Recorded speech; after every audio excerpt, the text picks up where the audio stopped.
Bobby. I'm Jim. And today we're interviewing Dennis from 10 Foot Pole. Yeah, I'm actually in Boise, Idaho now. Like I live in Idaho. Right. Yes. You're Edmonton, right? Yeah. Oh, great. I'm in Medicine Hat, actually. Oh, nice. Yeah. Canada's actually quite have you toured here a lot?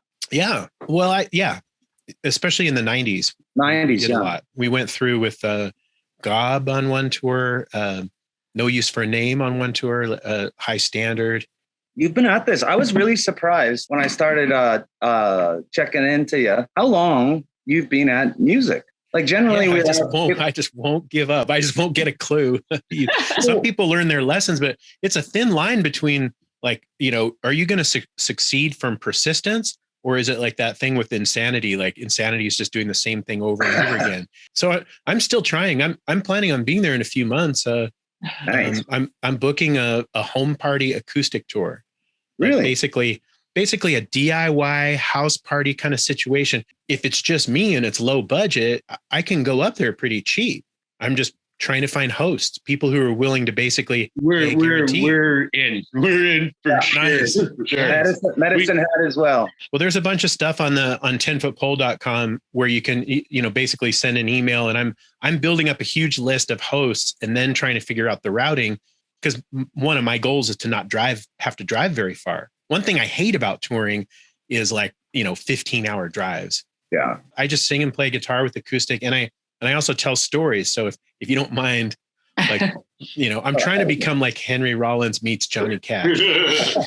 Awesome. Yeah. Growing up, what influenced you to pursue music as a career? When I was a kid, I just always had like a little blaster with me. Like literally I'd wake up and start playing Black Sabbath and like go jump in the shower. And when I was 11 years old, I was into music, like just kind of like it really was like the backing track to my life. And I was really into it.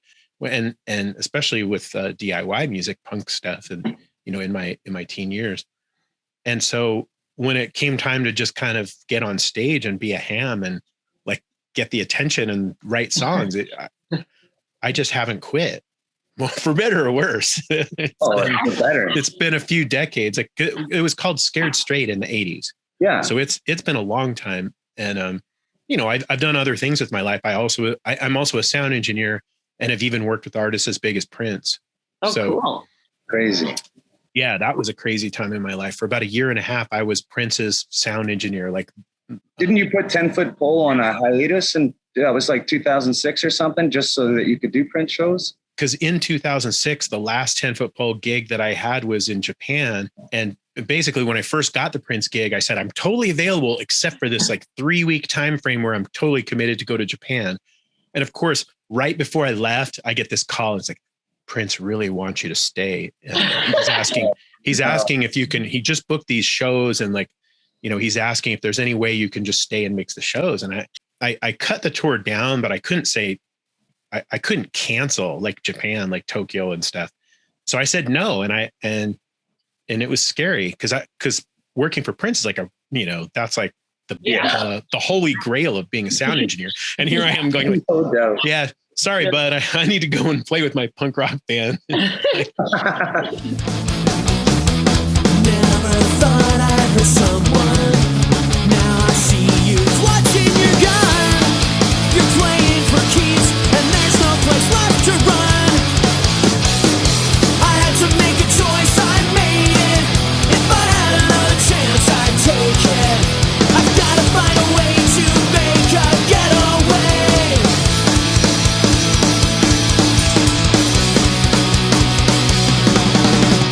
What is the restrictions like there in Idaho? They're pretty relaxed here. They half the people don't believe in it. I mean, it's the Wild West out here. It's sad because everyone wants to be safe, but you can just see everyone wants to be together. That's kind of why I wanted to do the acoustic thing anyway. Even before this thing, was I just kind of feel like the world is just constantly having all these alienating forces all the time. I'd read that you purchased a van for this. A few years ago, I was having a great year. Like I had these auto shows. I was doing sound for at these big auto shows, and they needed me there 15 hours a day. So it was like hitting overtime and corporate audio. Like corporate audio is pretty boring, but it pays well, especially if you get into overtime. And then I had some other touring stuff where I had big tours all lined up, basically massive jobs. And so I was like, oh, I really need a tax write-off. So I bought a tour van, and I was kind of like, okay, I'm rolling in the dough right now. I need a tax write-off. So I bought a tour van, and like I had bought a brand new van. So the goal with the brand new van was it's diesel, so it should go like 1 million miles. But for the first 5 or 6 years, it's going to be hard to pay for. You've been doing a lot right up until this pandemic as well, because 2019, you put out Escalated Quickly, and then 2020 was the Simmer Down, and then all this crap. So like you were set for some good touring. With the acoustic record, I decided to mix it and produce it myself because all of a sudden I had all this time on my hands. So I'm a sound engineer, but I specialize in live gigs. Simmer Down was the first time that I like really took the time to make a record, and it took a lot of extra time because it's not my thing, but I'm really happy with the results. What's one of the favorite venues you've ever played at? The best venue is one where there's people who care about it and are listening. Like that day, if it's 5 people, the last quote show I did was a guy was working out in Idaho who's normally from Colorado. And I basically went over to the hotel he's staying in, convinced the people at the front desk to let us borrow a conference room because it's cold. And I basically serenaded him for like an hour. Not so fleet as a mosquito, but so sweet like my chiquita. You're the one for me. Like an hour. Played like, so that was a great venue because I hadn't played a show in a year, Well, did you ever play at the Buckingham? There's kind of glass behind the stage. Right. Yeah. Yeah. I think that was a good show, except that right before we played, I was helping the other band clear their stuff, and somebody bumped into me, or I was just being a klutz, but the microphone hit me right in the lip. So for the first few songs, my lip was bleeding, and I was like trying to ignore it, but still, and just play and have fun. But I had like a fat lip growing. I was like, "Hey guys, how's it going?" So what was your most favorite birthday present you've ever received? Well, I did just give myself a guitar. Oh, nice. Guitars are always fun. That's the thing about guitars is like, they're never good enough. You're always like, oh, especially acoustic guitars, because one always sounds different. Like maybe this one will stay in tune better or sound better. You guys were under Scared Straight for like, what was it, 9 years or something? 8 years? We started out in 1982 in Scott Radinsky's garage. It wasn't called Scared Straight at first, of course. SOF or something? Yeah, we played at our junior high school, and I remember the vice principal called me in. She's like, well, you know that you're going to have to pay to have that thing repainted, and da-da-da-da. Like she thought that I had paint, but I'd only used chalk. So I basically went out there with like water and a towel and wiped it off in like 5 minutes, because we had played in the little amphitheater during lunchtime at our junior high school. She must have been annoyed. Blast. Foiled again. This man just showered with a new kind of soap. New Lifebuoy Mint Refresher. A soap so loaded with mint, so tangy, so frosty, it drives wives wicked. Every bar of new Lifebuoy Mint Refresher contains the essence of 125 mint leaves.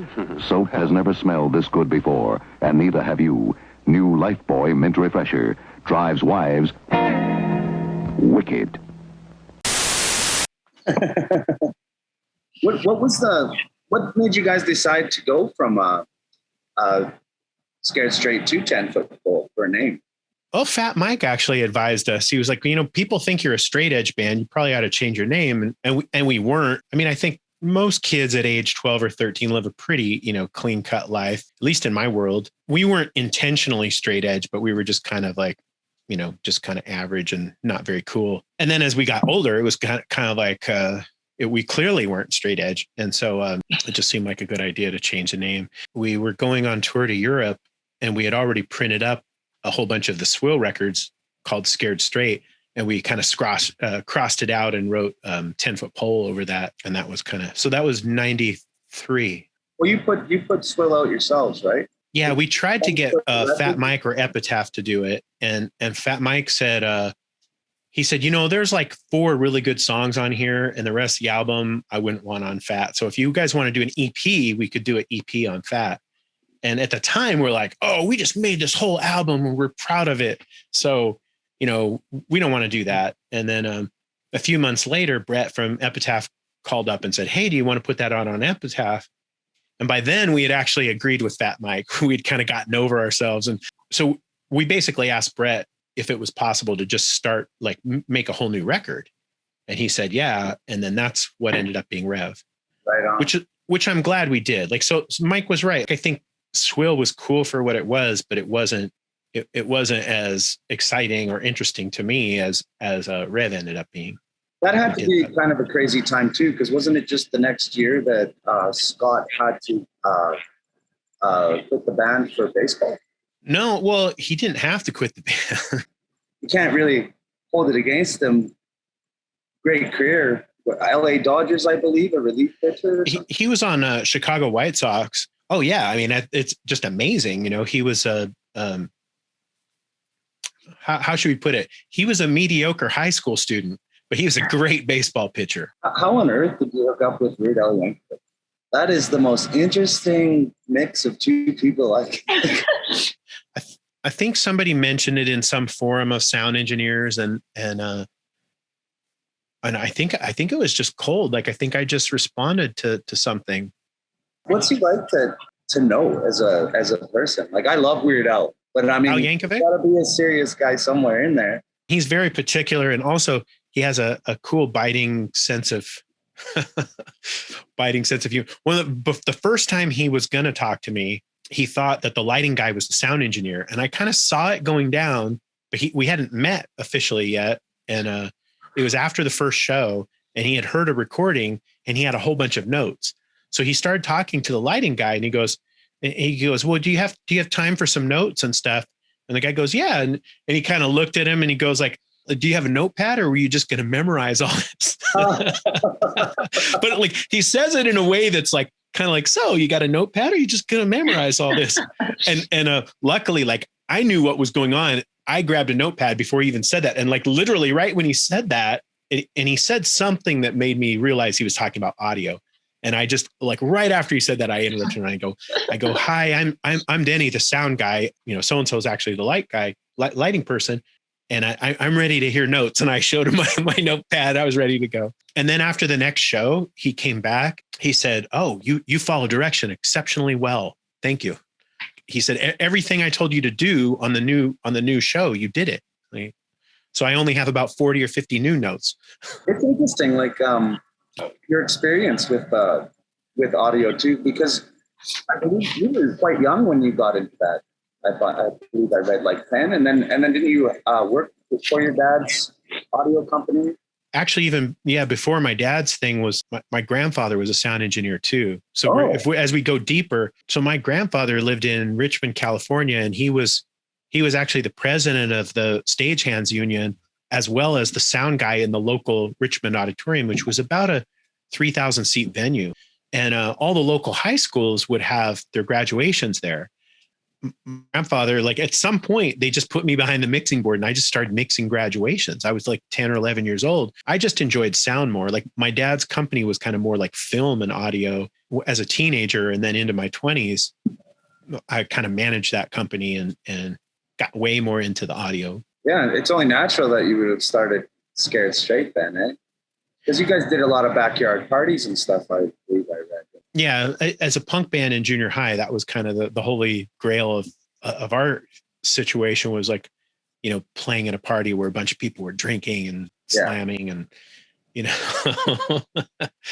and yeah, that's true. Like, I did bring some sound gear to some parties and stuff. And that was kind of what, our other guitarist, he was in the band because he had an El Camino and a driver's license. Like, we were 14, but he was 16 and had a car.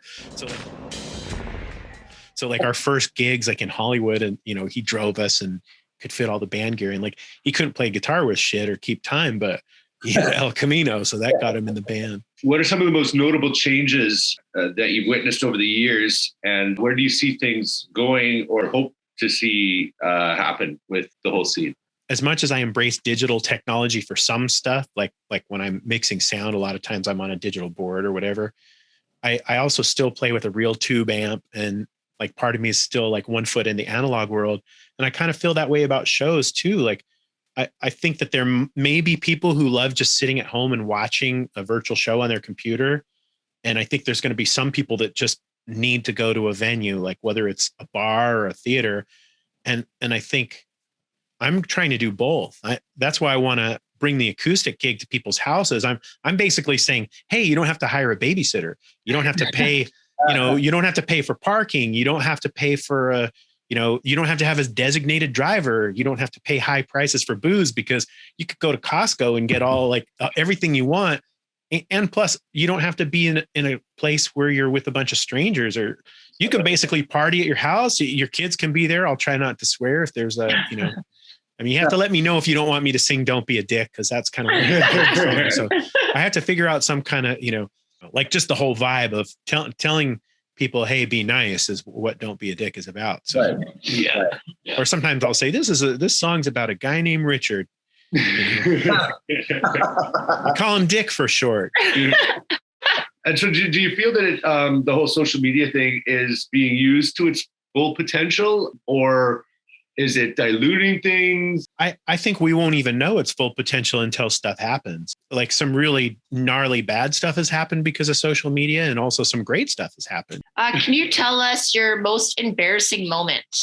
One of my friends one day decided he would pants me as I was walking into health class. Maybe he just tried to pull the shorts, but for whatever reason, my whole kit came down. So I had full frontal nudity and walking into luckily it was health class. So I mean, here you go. Here's the anatomy and health and stuff. And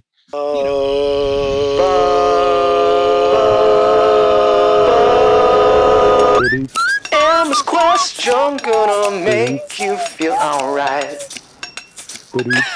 Emma's question is gonna shed some light. What do you think the world will be like in 10 years?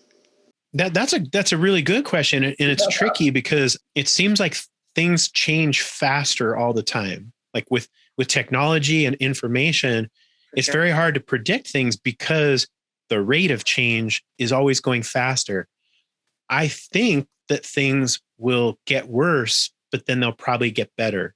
Like things will get worse and then people just say, okay, that's enough. Somebody needs to kind of put their foot down on this, whatever greedy operation is happening, or, like things like environmentalism. What's your happy place? I have two happy places. One is when I'm with my family. So I have a little group of a wife and 2 kids and 2 doggies. And so when I'm home, it makes me feel comfortable and safe. And I just love hanging out with them. But since I've been home for such a long time, I kind of miss my other happy spot, which is basically singing and playing songs and having somebody who likes what I'm doing watching. Have you ever been bullied? I have been bullied. I'm ashamed to admit I've also been a bully. I think probably most of us have in one way or another, like even people who won't admit it. But yeah, I've been bullied. It happens even to adults sometimes, really, on job situations or whatever. It can happen all the time. But I think people have a balance between being sadistic. Like there's some part of us that kind of wants to be mean sometimes. To help myself not be a bully, I wrote a song called "Don't Be a Dick." It basically is about me telling myself to be nice, because I found that when I'm not nice, it usually ends up worse for everybody. And if you go to 10footpole.com, you can find a little link to hear that song. And hopefully it helps other people too, but that's what I found. I want to hear the dick one. As a kid, I liked the Beatles, then Sticks and Yellow. Roller skated backwards to disco, ass kickers, school said Devo. Learned to crush down rivals, won a car, massive jocks. Asked what school I attended, and then pelted me with rocks. I put sugar in their gas stank. The problem Mustang got so sick. They taught me a lesson. Don't be a dick. Don't be a dick. Don't be a dick. Don't be a dick. Don't be a dick. You can't see my guitar, can you? That's boring. Let's put this down. Is that better? No, You can't really see it. Study history and religion in the schools where I was punched. My funny hair deeply offended. A delinquent fought me for my lunch. And all the books and Bibles, social theory and explanations can be summed up in a minute. Aggression triggers escalations. No one likes to be assaulted, getting poked with a burner stick, unless you got permission. Don't be a dick. Dick, dick, dick, dick, don't be a dick. Dick, dick, dick, dick, don't be a dick. Dick, dick, dick, dick, don't be a dick. You can call it your special golden rule or common consideration. You could call it manners or etiquette or make a scientific explanation. But it all boils down to kindness, or at least not being a meanie. And if you don't understand that, you might be a giant weenie. Please don't be a dick. Don't be a dick. Don't be a dick. Don't be a dick. Don't be a dick. From the alleys of Barcelona to the New York City gutters, from the Tokyo elevators to London bikes ridden by nutters, I rock with millions of diverse people, big, small, and fancy to plain, under skin and clothes and hardware, more or less we're all the same. Please forgive me for this lecture, 50 years taught me this trick. If you want to make life better, don't be a dick. Don't be a dick. Don't be a dick. Don't be a dick. One last time, a dick. Dick, dick, dick, dick. Don't be a dick. Dick, dick, dick, dick. Don't be a dick. Dick, dick, dick, dick. Don't be a dick. Please don't be a dick. That's awesome. It's a good matchup. Yeah. That's called shameless self-promotion. When I turned but it was related to the question, but still I tried to turn it into I feel like that's kind of a, what's it called? A social service. Like I'm doing a service for myself, but also for the world. Like if people really were all singing "Don't Be a Dick," it would be a much nicer place out there. Do you remember that first time you ever got onto a stage, what the feeling was like? Were you scared or excited or? Yeah, all of the above. I don't know about the first time I got on a stage. I think I've always been kind of a ham. I've always kind of thought I always kind of felt like everyone was watching me. Like I'm an attention whore is what they call it, I guess. Like I think the first time I played with the band was probably in 8th grade. We played at our junior high school. The excitement of playing in front of, I mean, I honestly, I joined a band because I wanted girls to pay attention to me. I'm sexy and I know it.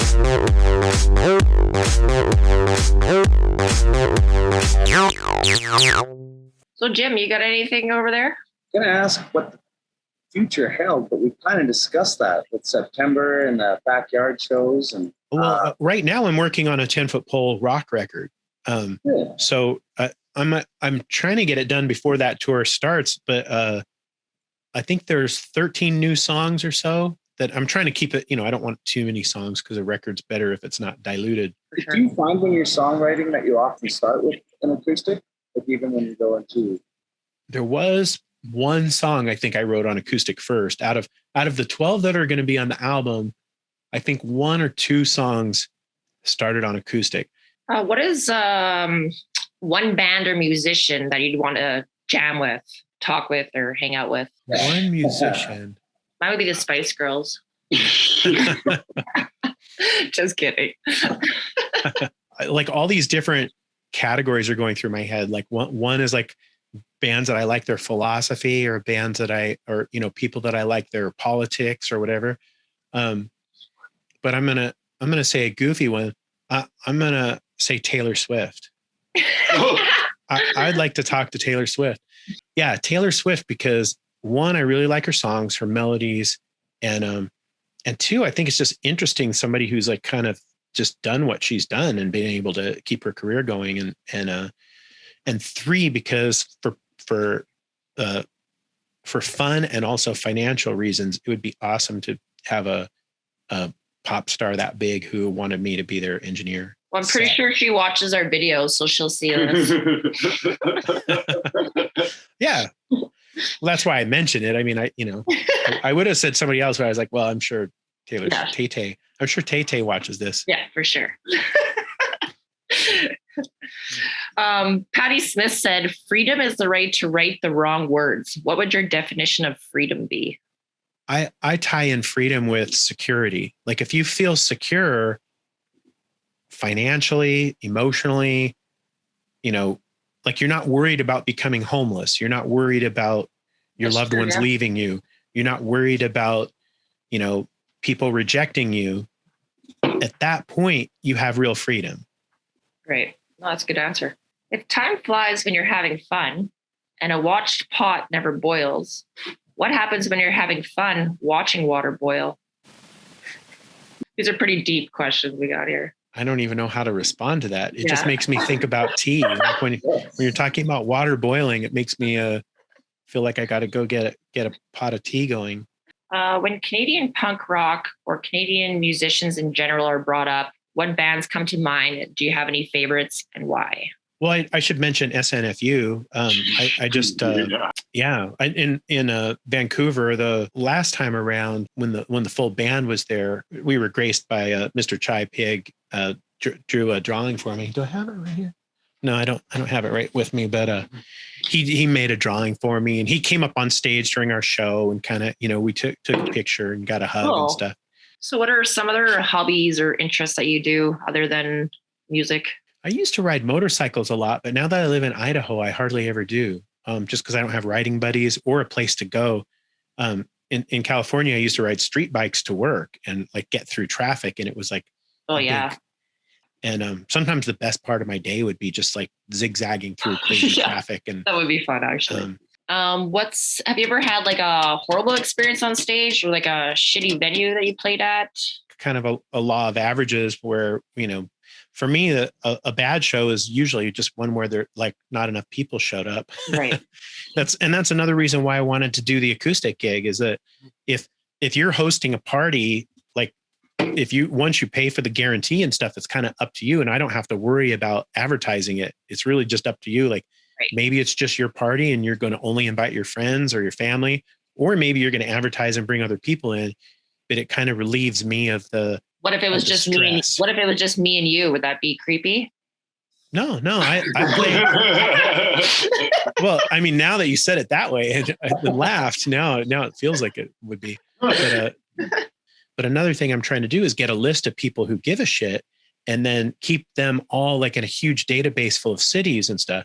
And then when I'm out on tour with artists and I have a random day off in Edmonton or Chicago or something, I'm going to have people's names there. And on those days, like really, I sing every day. Like I try to play and sing every day. And I'd rather do it with people. Just happen to have a day off, then boom, I can just swing in and play. And so in those cases in the past, sometimes I've advertised at the last minute, but it's harder to find people. Whereas now I'm reaching out everywhere. So I'm going to build a list. And then when I'm in Edmonton, I've already got your name and number, not just when I'm in there, but even ahead of time, when I see that I've got a day off, I can call you up and be like, hey, what are you doing January 14th? Because I'm going to have a day off.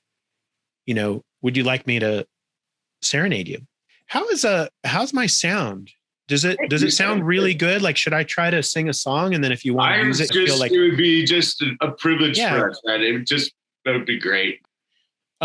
Is there anything else you want to talk about before? And then when I sing, I'll like kind of move the camera and stuff. Well, I think we're almost out of questions anyways. So yeah, I might as well we'll do it. Well, no, I want to know, okay, which show would you want to be on? Gilligan's Island, Three's Company, or Hill Street Blues? Oh, I'd have to say Gilligan's Island. Yeah, for sure. Are you kidding? Trapped on an island with Marianne? Yeah, is Marianne? Yeah, absolutely. I mean, of course, assuming in that I wasn't happily married and all that, but we're going to keep on rambling and rambling, but if you want to play something, that would be Yeah, let's hear you. Absolute honor.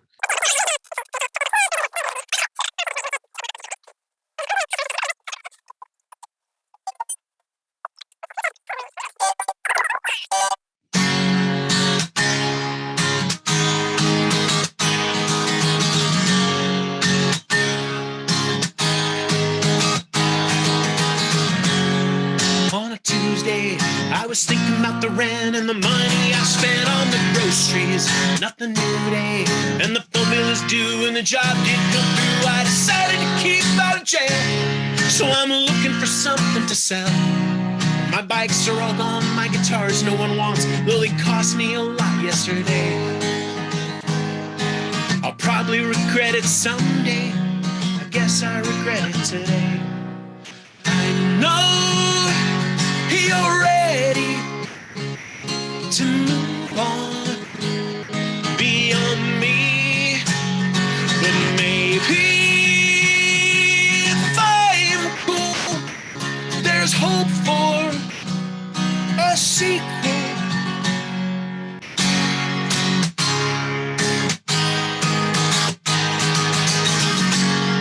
On a blue day, now I'm staring at the sky and ask myself why I should get up.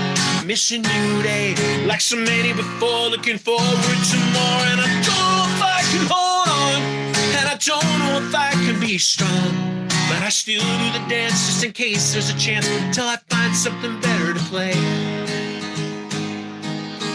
So I'm gone today. What else would I do anyway?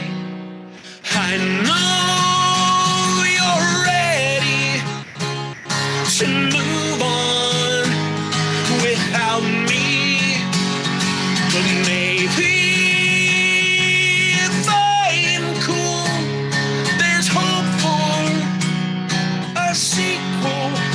Big solo.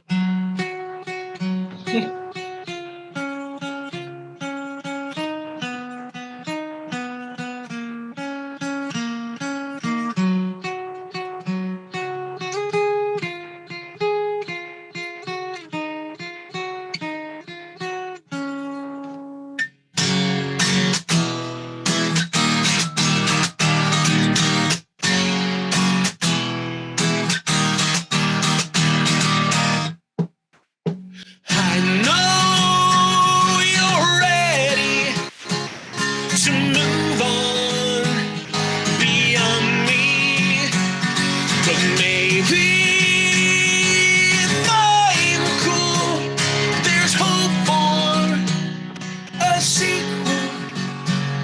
There's hope for a sequel. Yeah. thank you for letting me. I'll Your pop voice my sounds ears back great. in.